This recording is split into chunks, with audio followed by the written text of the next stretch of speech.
background? Yes.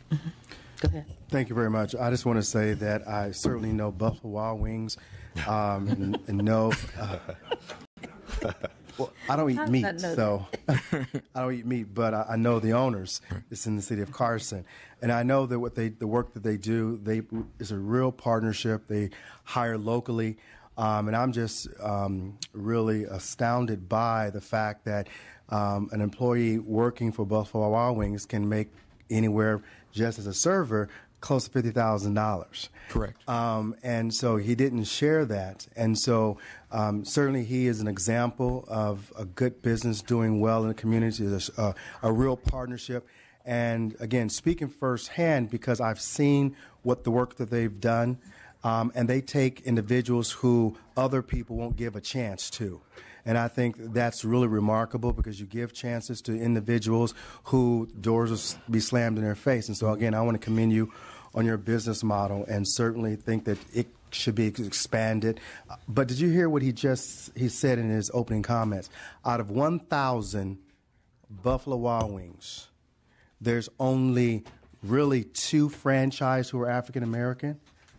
One is a permit, and permitting mean that they can do in an airport, but stand alone. Out of 1,000, there's only, if I'm not mistaken, it's only 2 or 3. Correct. The entire corporation. Correct. And you're a franchise. Correct. I mean, yeah, and that's again, and if the reality of the situation is, if we didn't own the units that we owned, the employee makeup wouldn't look like it looks right now. To take a step back real quick, I know time is short, but very short. Very short. I'd say Mr. Gibson was very influential, and I won't go through the story, with helping us to secure the Carson location, and we can talk about that later. But not only that, the young lady who runs the Carson location is an African American female. She started with us at the bottom as a server of the rung in 2011. Through hard work, dedication, and high integrity, she worked her way up through. And then when we got that store in November of 2014, she was awarded as the general manager, and she has 80 employees, and it's a multi-dollar business that she runs, and she's from Carson. So those are examples, and then she's bringing in other people. But she never knew that she could even do that, because nobody ever told her, and she never seen anybody that looked like her doing it. So we can make a difference when we're doing this. Mm-hmm. All right. Thank you. I would like for us to hold our questions. We've been joined by Richard Bloom. Thank you very much for joining us. Also, we were joined by Sebastian Ridley Thomas, who will be back directly. And next, I would like to call on Mr. Lacey. Excellent. To give your 10-minute presentation. Yeah. Well, we'll get there. Good afternoon, and it's good to be here with you today. As mentioned, my name is Michael Lacey. I am CEO of Lacey Enterprises, which was a Fatburger franchisee. And currently, I'm a sales professional in the tech industry. I manage relationships and business transactions for our strategic clients, typically customers that are $1 billion and larger. I also preside as board president for an organization, charity organization called Transcendence. And we are focused on impacting and helping to enhance the lives of youth in underserved communities. We do that through partnerships.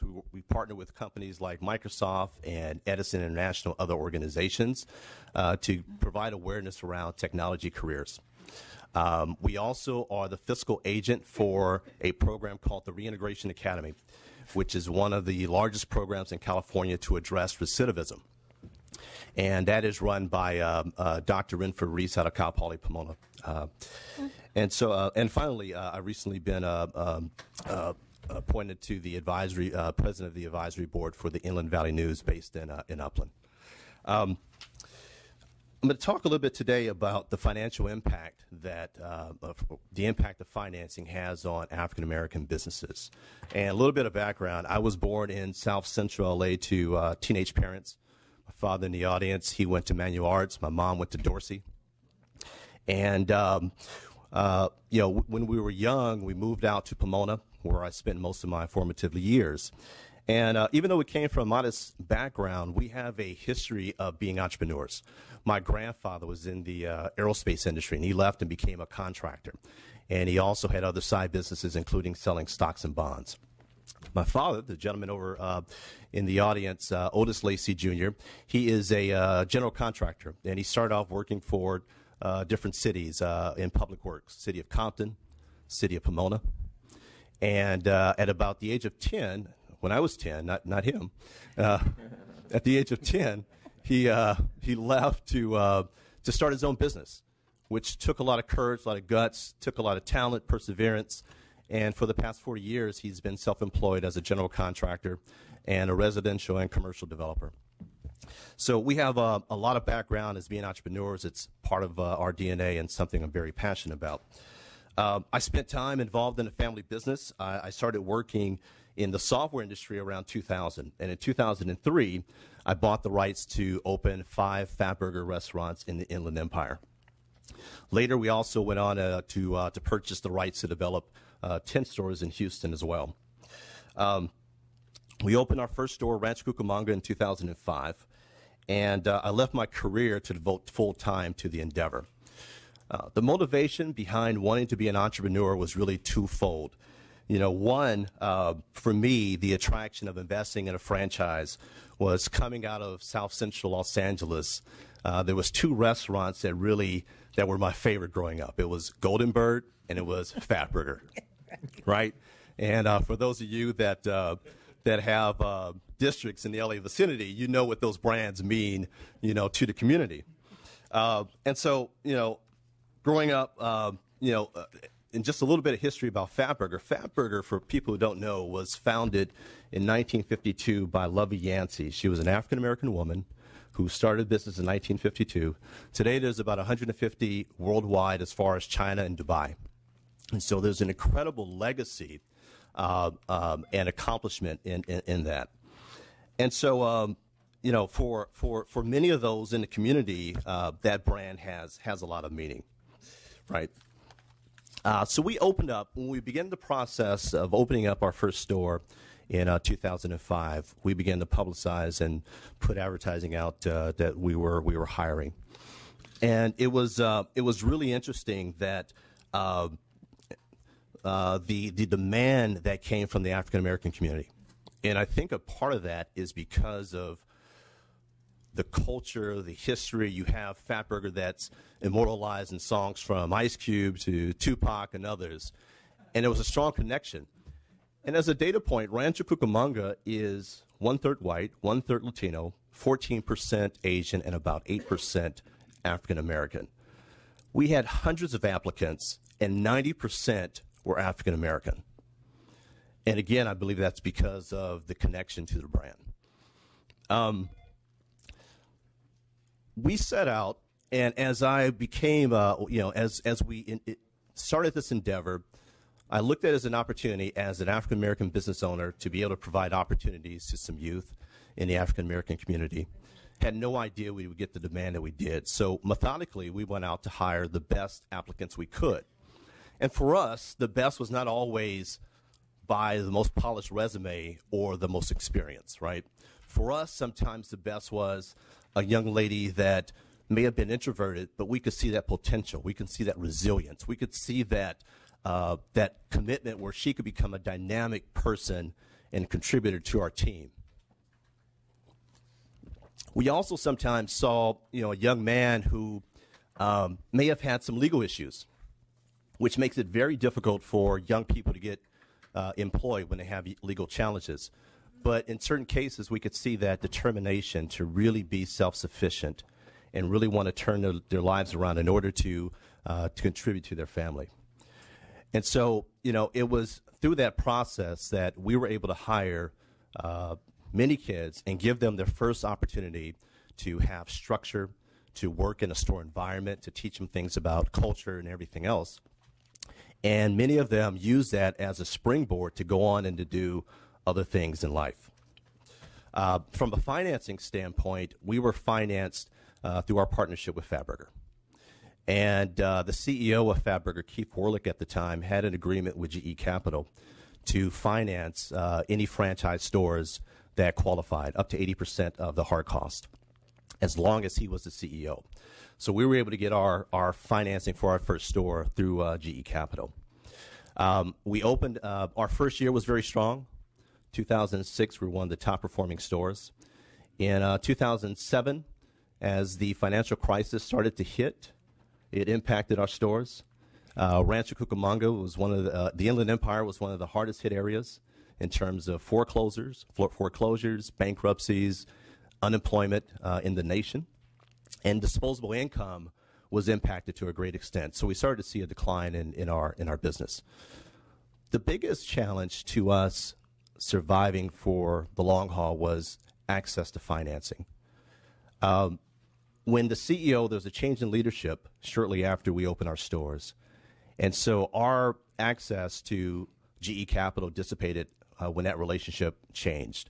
Also, with the credit crunch, the impending credit crunch, all the other resources began to dry up.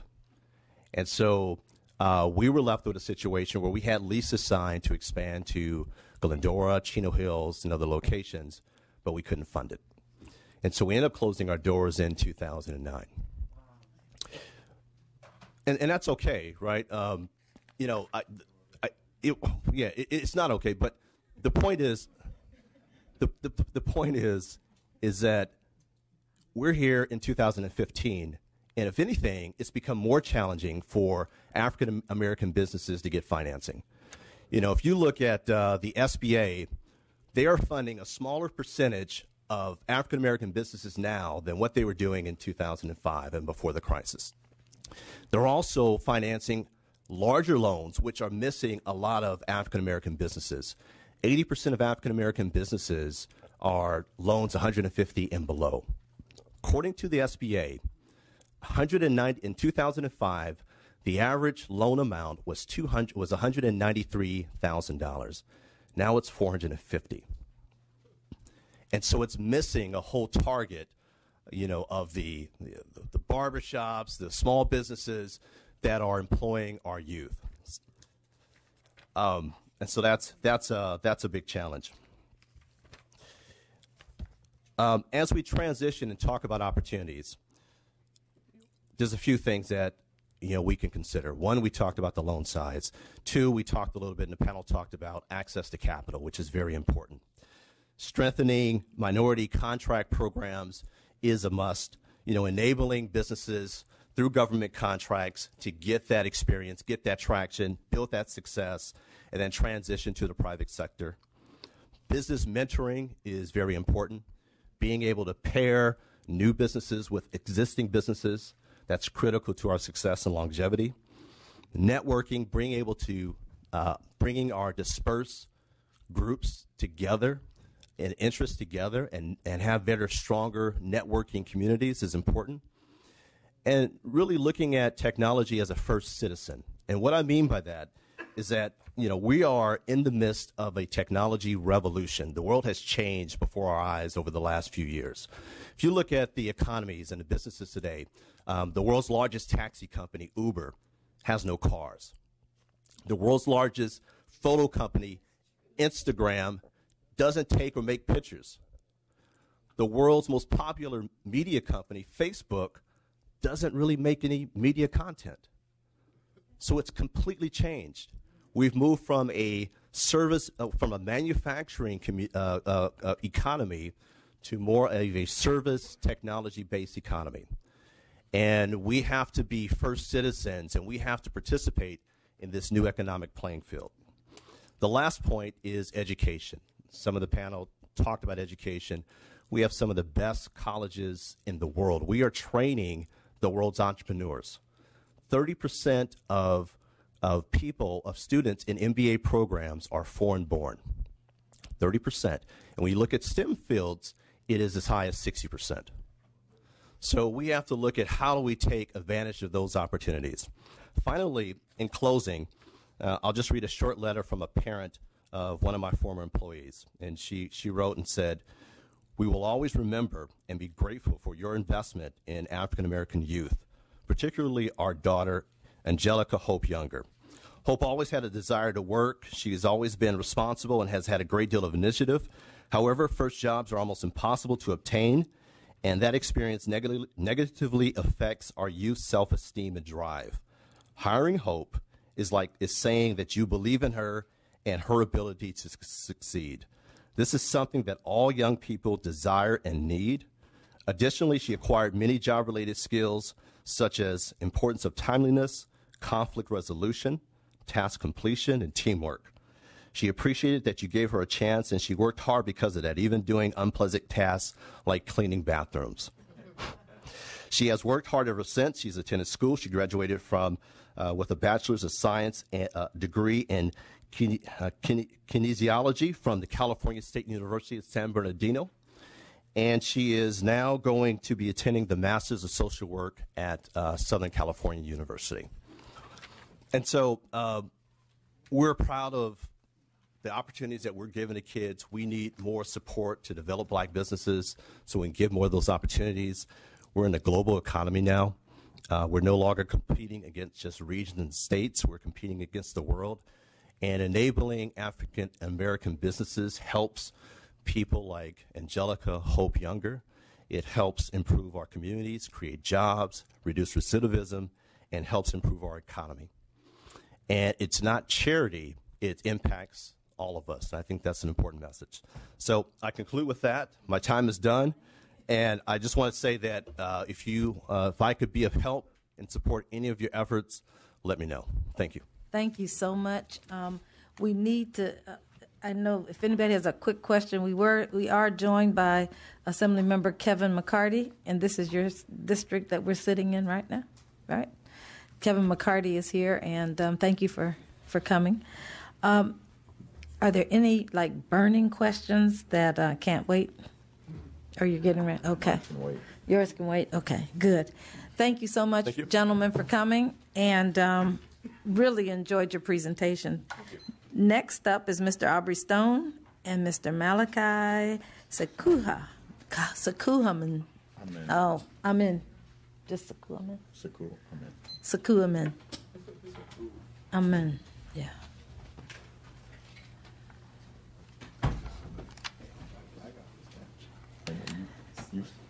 You've heard it before. Been there. Will you gentlemen give us an overview as head of statewide organizations on the state of black enterprises in California today? You both have 10 minutes to share with us. Mr. Stone, will you please begin? Thank you. Thank you, Madam Chair. And to all the members of the panel, and all the members of the panel, it's an honor and a pleasure to see everybody again. It's like old home week.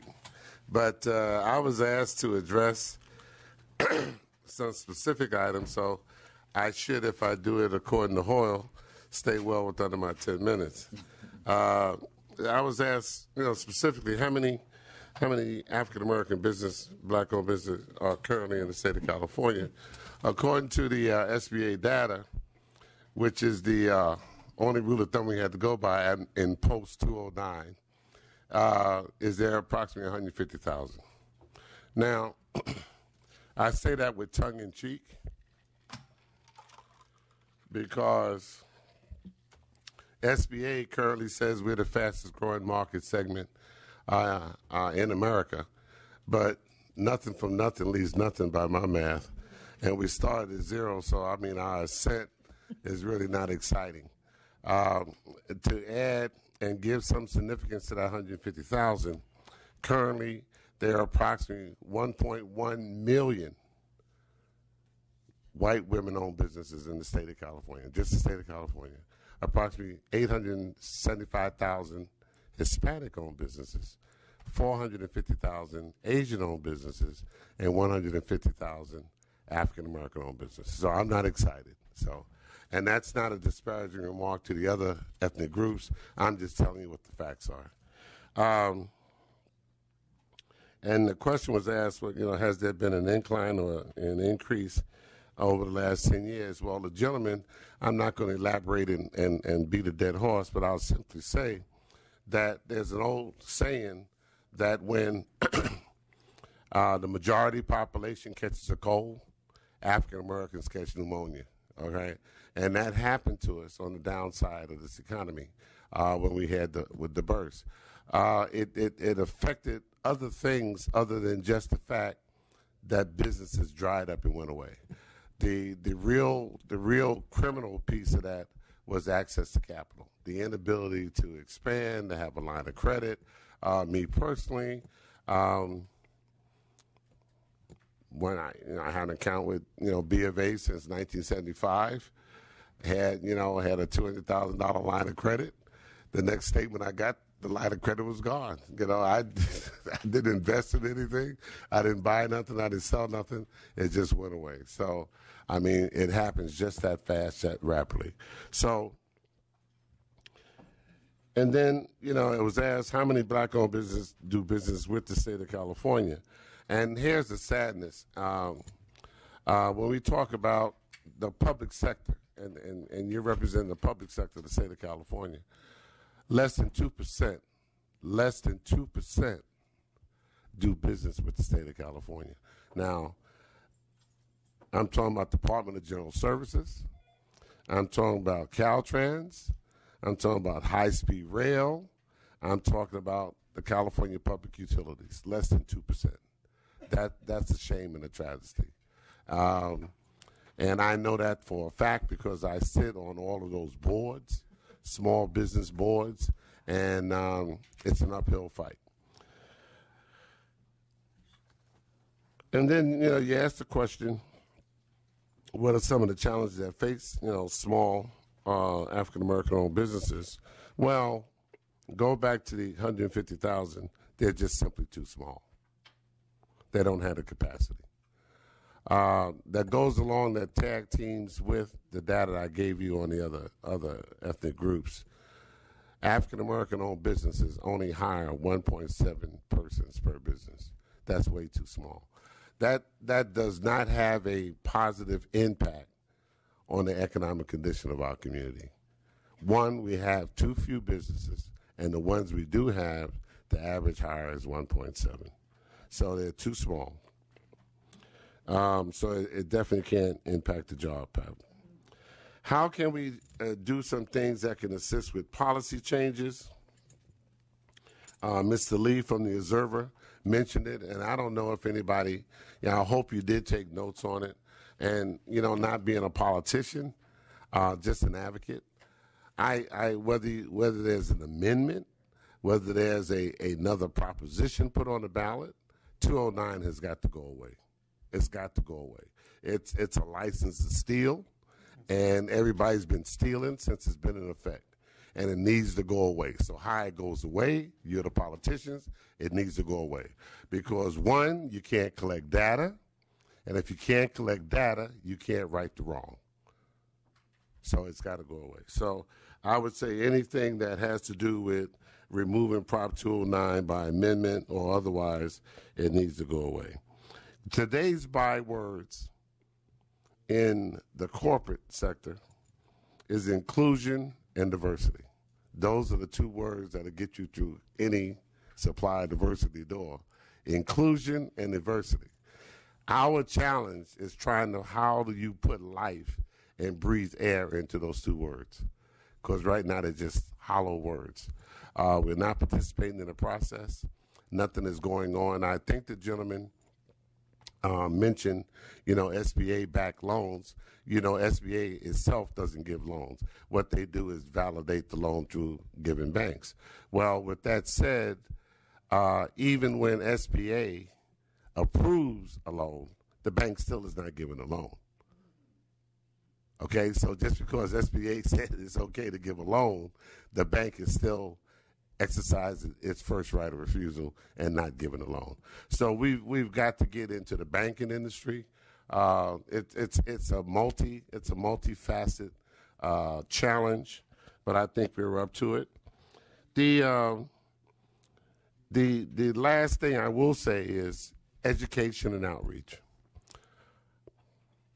As a good citizen of California, I think everything has merit, whatever the activity is, whether it's save the whale or save the dodo bird or whatever it is, is valid.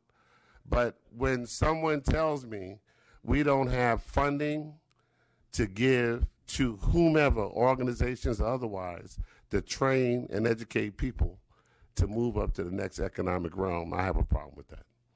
I was down in Inland Empire, your neck of the woods, a couple months ago, conducted a training session that was funded privately because the state wouldn't give us any money.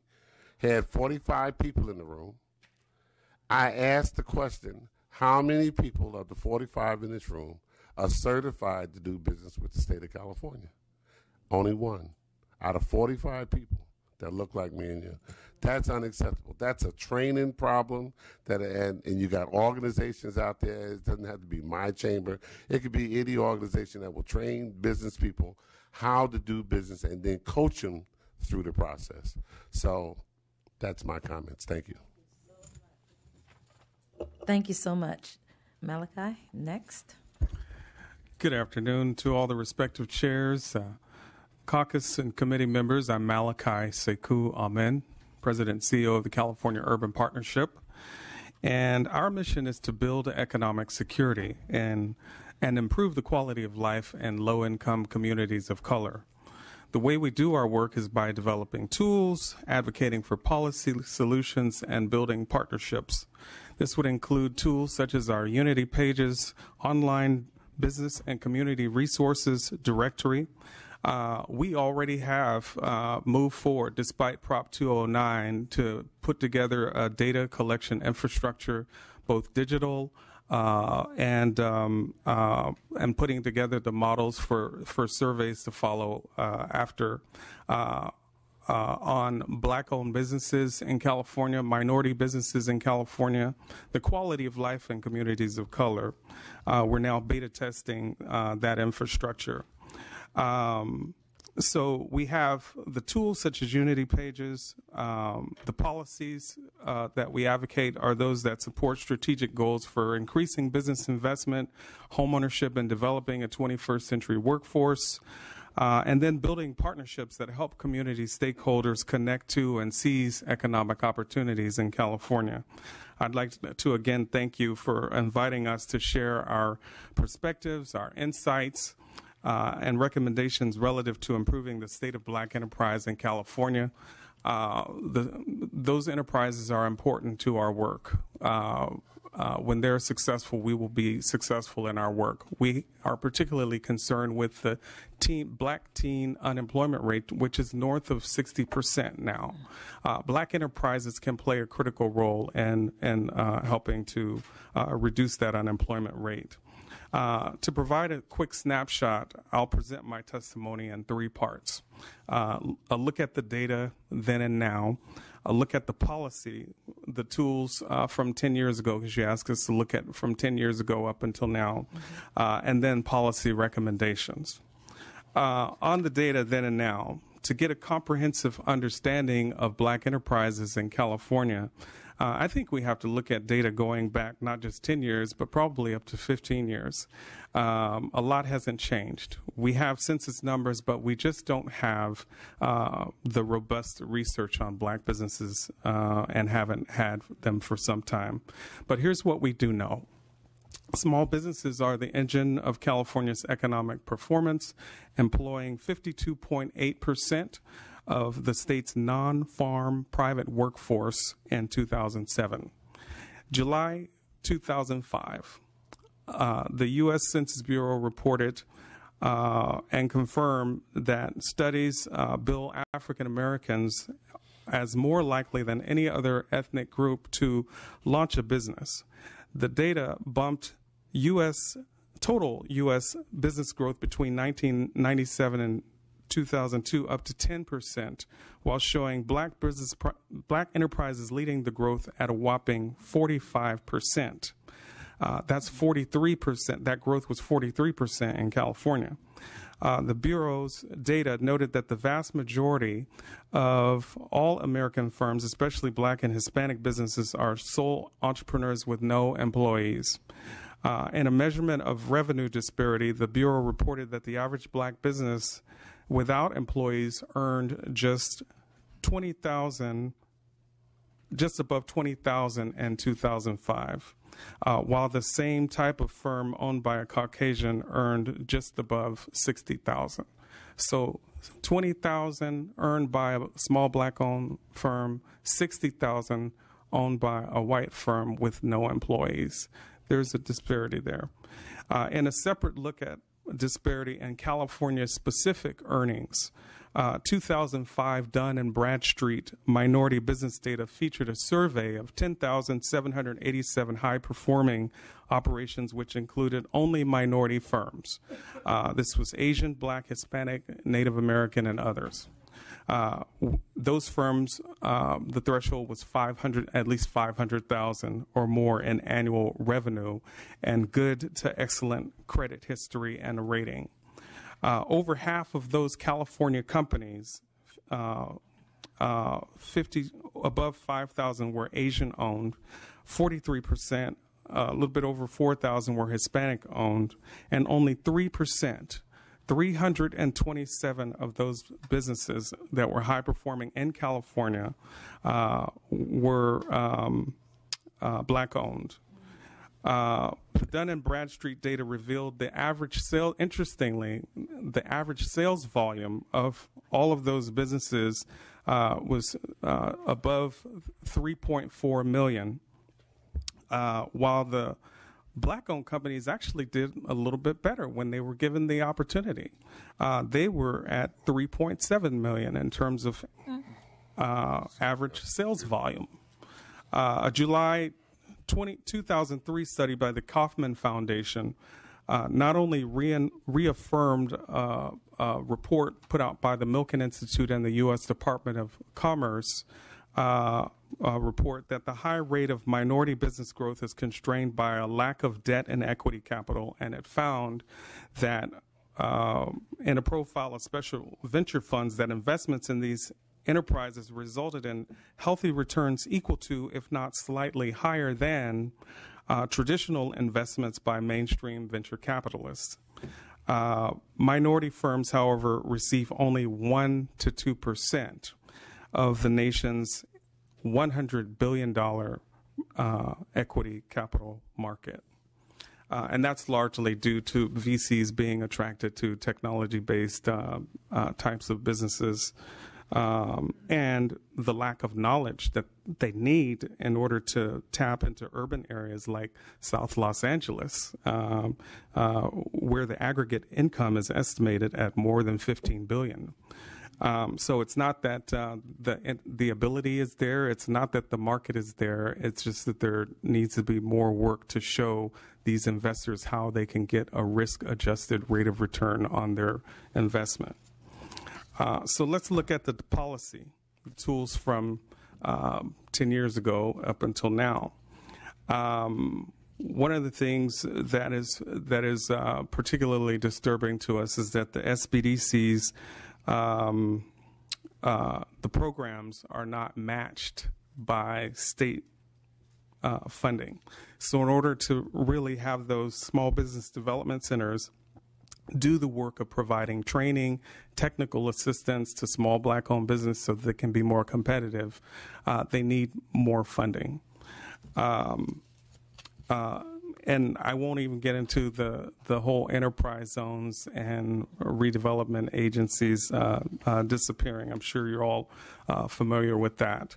But, you know, I think we have to look at fairness and equity and how California's economic development programs are calibrated to meet the needs of those who will lead economic growth in the future. For example, when we look at the tragedy of enterprise zones, not to go back, but just to give you a little small part of the lens of what I see through the lens of fairness and equity.